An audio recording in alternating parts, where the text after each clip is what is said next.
Oke, Assalamualaikum warahmatullahi wabarakatuh. Selamat datang di channel gue Net. Kali ini gue Net akan memberikan sebuah slide atau informasi apa sih pendidikan jarak jauh atau PJJ itu. Nah, pendidikan jarak jauh itu menurut Peraturan Menteri Nomor 7 Tahun 2020, pendidikan jarak jauh atau PJJ adalah proses belajar mengajar yang dilakukan secara jarak jauh melalui penggunaan berbagai media komunikasi. Jadi bedanya PJJ sama pendidikan yang biasa itu, kalau PJJ itu dilakukan bisa dari mana aja, memanfaatkan dengan media telekomunikasi atau media komunikasi. Misalnya proses bimbingan gitu. Saya pernah mengalami bimbingan kuliah itu menggunakan WhatsApp. Jadi saya dan dosen saya video call gitu pakai WhatsApp gitu, menjelaskan tentang materi. Kan WhatsApp sekarang juga udah ada share screen gitu ya. Terus juga bisa juga pakai Zoom. Zoom itu bisa share screen juga, Google Meet dan sebagainya. Nah, jadi yang harusnya itu bimbingan bimbingan skripsi itu tatap muka gitu. Itu sekarang dengan berkembangnya teknologi tadi, ketika dosen itu pergi keluar, tugas keluar gitu, atau pergi kemana, ada tugas di luar kampus, kita tetap bisa menyempatkan waktu luang, misalnya malam gitu, untuk melakukan eh, bimbingan skripsi gitu. Jadi semenjak adanya teknologi ini, PJJ ini bisa dilakukan di mana aja gitu. Pendidikan itu bisa dilakukan di mana aja gitu. Memanfaatkan media komunikasi, itulah PJJ menurut peraturan menteri. Nah, terus ini ada salah satu artikel yang saya baca ya. Itu salah satu mahasiswa di Universitas Muhammadiyah Metro itu melakukan penelitian dia tentang eh, pengaruh penggunaan model pembelajaran blended learning terhadap kemampuan kognitif siswa kelas 7 dengan materi ciri-ciri makhluk hidup di SMP Negeri 1 Terbagi Besar. Jadi menurut yang penulisnya ini, yaitu si Vita Indriani ini, blended learning itu campuran ya. Jadi ada tatap muka, ada juga yang melalui media. Medianya itu apa? Learning Management System atau kalau bilang sekarang SPADA, sistem pembelajaran daring. Kalau zaman dulu bilangnya itu LMS, Learning Management System. Itu bisa pakai Moodle biasanya gitu. Jadi materi-materi itu bisa diupload lewat Moodle tadi, lewat Learning. Ini psikologi ya nama aplikasinya. Jadi nggak cuman proses bimbingan aja yang bisa dilakukan dari jarak jauh. Jadi proses pemberian materi yang dilakukan oleh guru atau dosen itu bisa melalui LMS ini. Jadi slide-nya atau videonya bisa ditampilkan di learning management systemnya.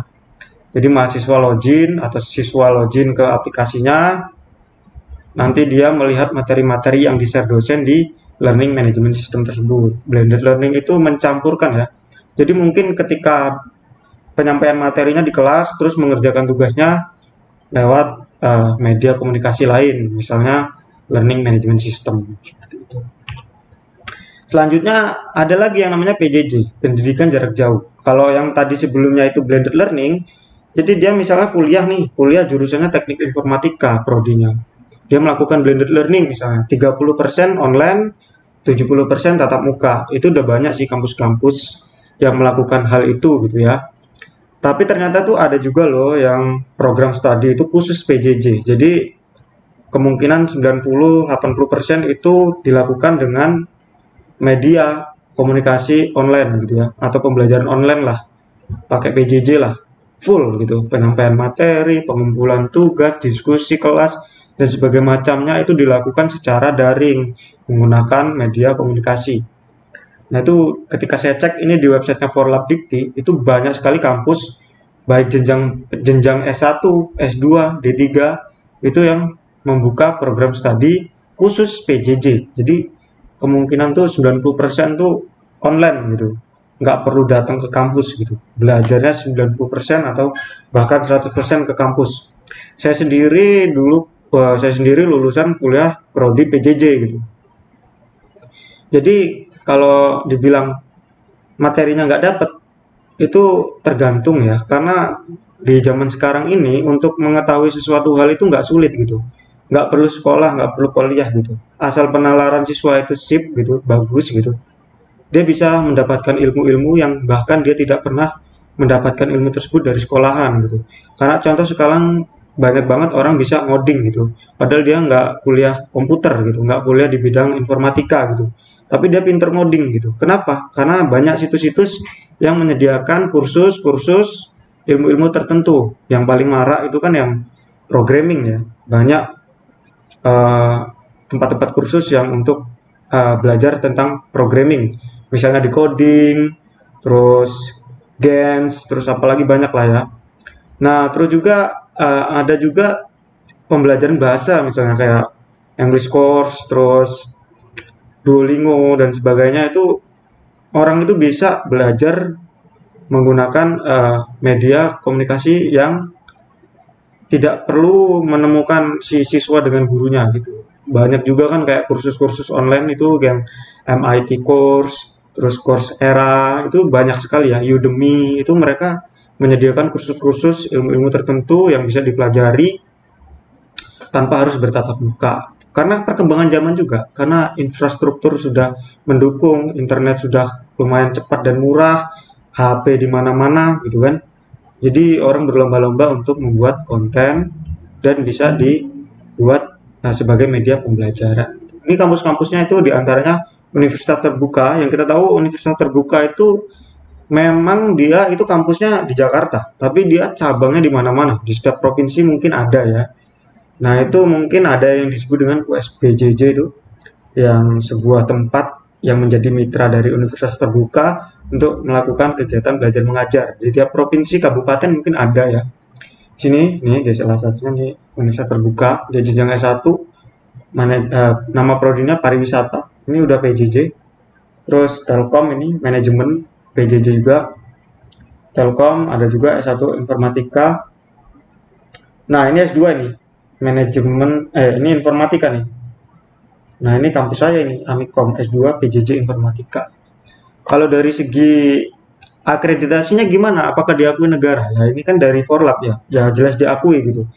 Ketika saya terakhir ini mengecek apa sih akreditasi prodi saya itu, ternyata B, akreditasi baik sekali ya. Kalau A itu unggul, B baik sekali, C itu baik, dan sebagainya. Jadi saya cek ternyata akreditasinya baik sekali, itu B. Jadi apakah PJJ itu diakui oleh negara? Ya diakui karena terakreditasi yang sudah diakreditasi oleh Badan Akreditasi Nasional gitu. Diakui gitu. Karena diakui regulasi itu regulasi mendukung gitu ya. Karena regulasi mendukung akhirnya peminat juga jadi nggak ragu lagi gitu untuk kuliah PJJ gitu atau kuliah blended learning, itu nggak ragu. Karena apa? Karena berdasarkan Badan akreditasi pun mengakui gitu. Jadi nggak perlu takut kuliah saya ini diakui atau enggak. Lanjut slide berikutnya, blended learning ya. Seperti sudah kita jelaskan tadi, bahwasanya selain ada prodi khusus PJJ, kampus-kampus mulai menggunakan metode blended learning secara masif setelah pandemi COVID-19. Jadi karena COVID-19 itu kan banyak pembatasan ya, atau PPKM ya. Jadi kampus itu harus separuh-separuh atau bagaimana gitu, harus nggak bisa, tidak memungkinkan untuk tatap muka gitu ketika COVID. Akhirnya terjadilah yang namanya kampus itu proses belajarnya menggunakan media komunikasi online gitu.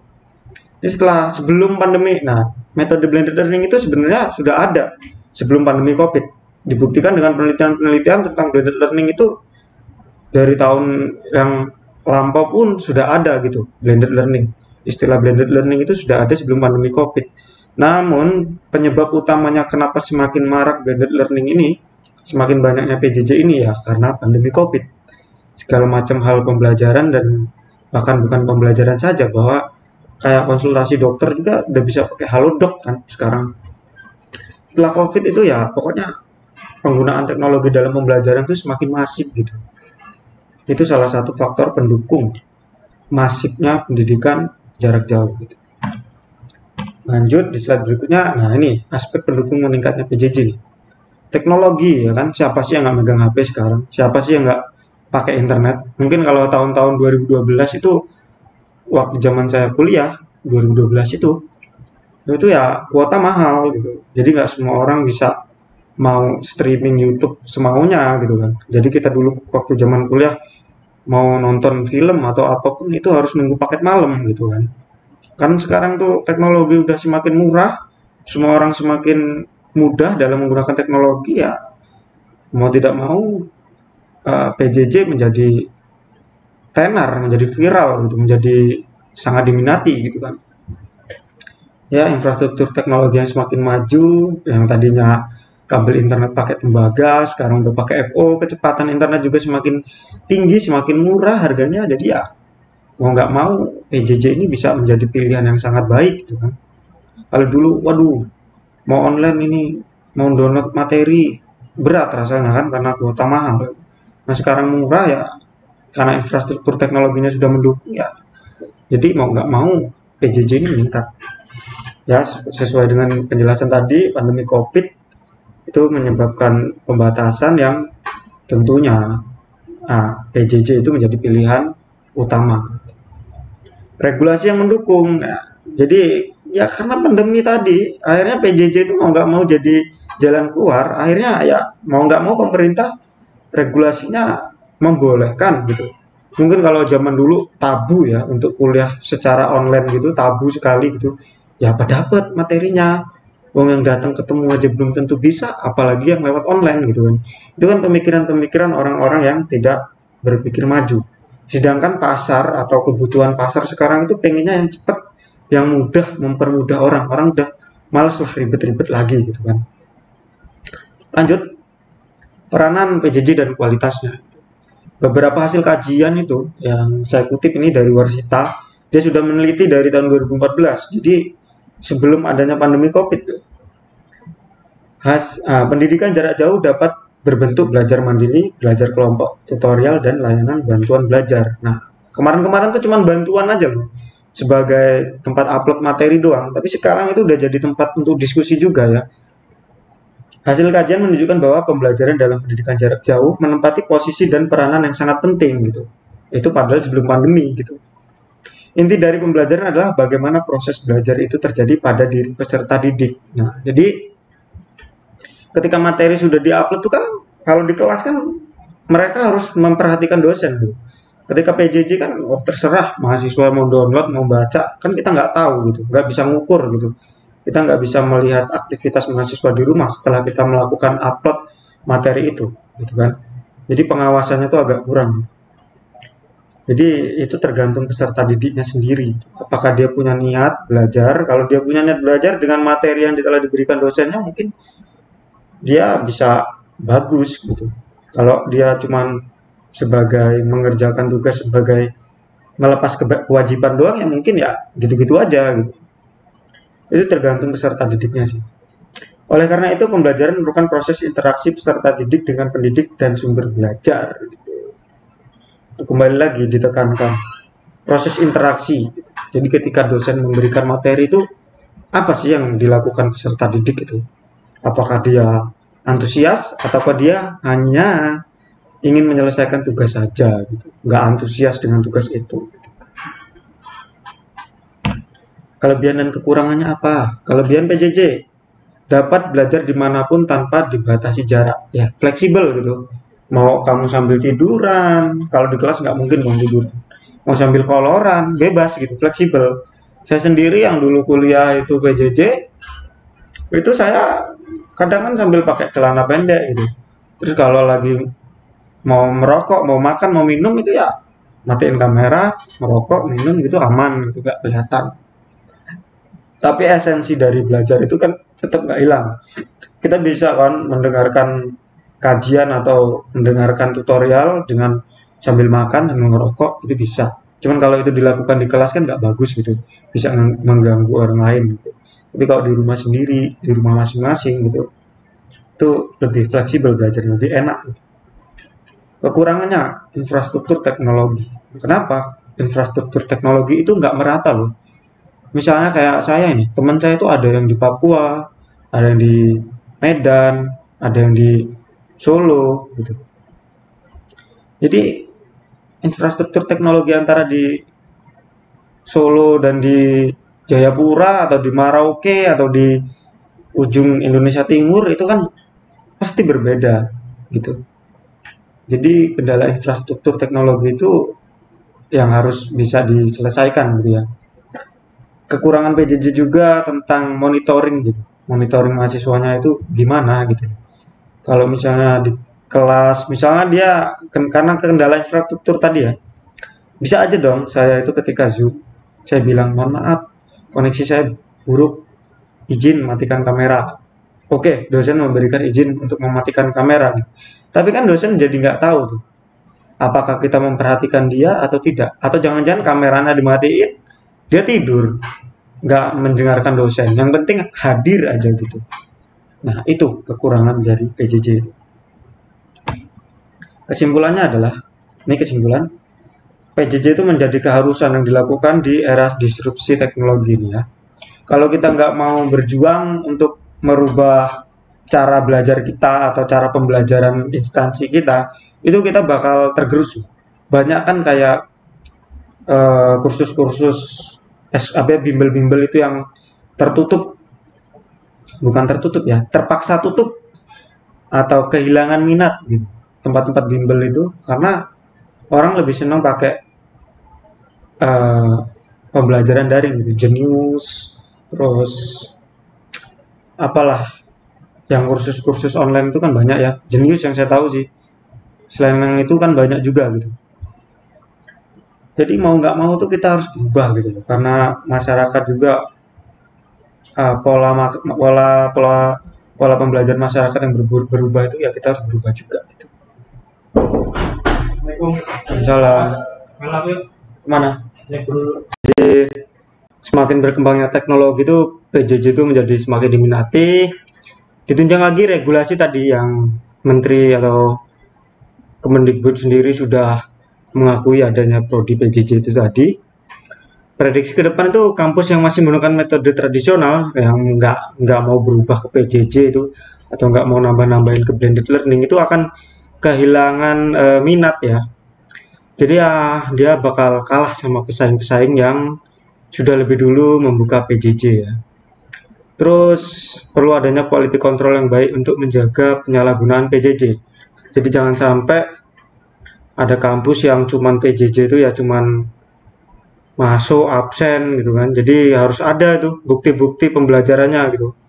Jadi rekaman-rekaman pertemuan kuliah itu harus ada gitu untuk melihat gitu kesungguhan atau kebenaran validasi dari PJJ itu. Jangan sampai nanti ada kampus yang sudah dapat akreditasi, sudah dapat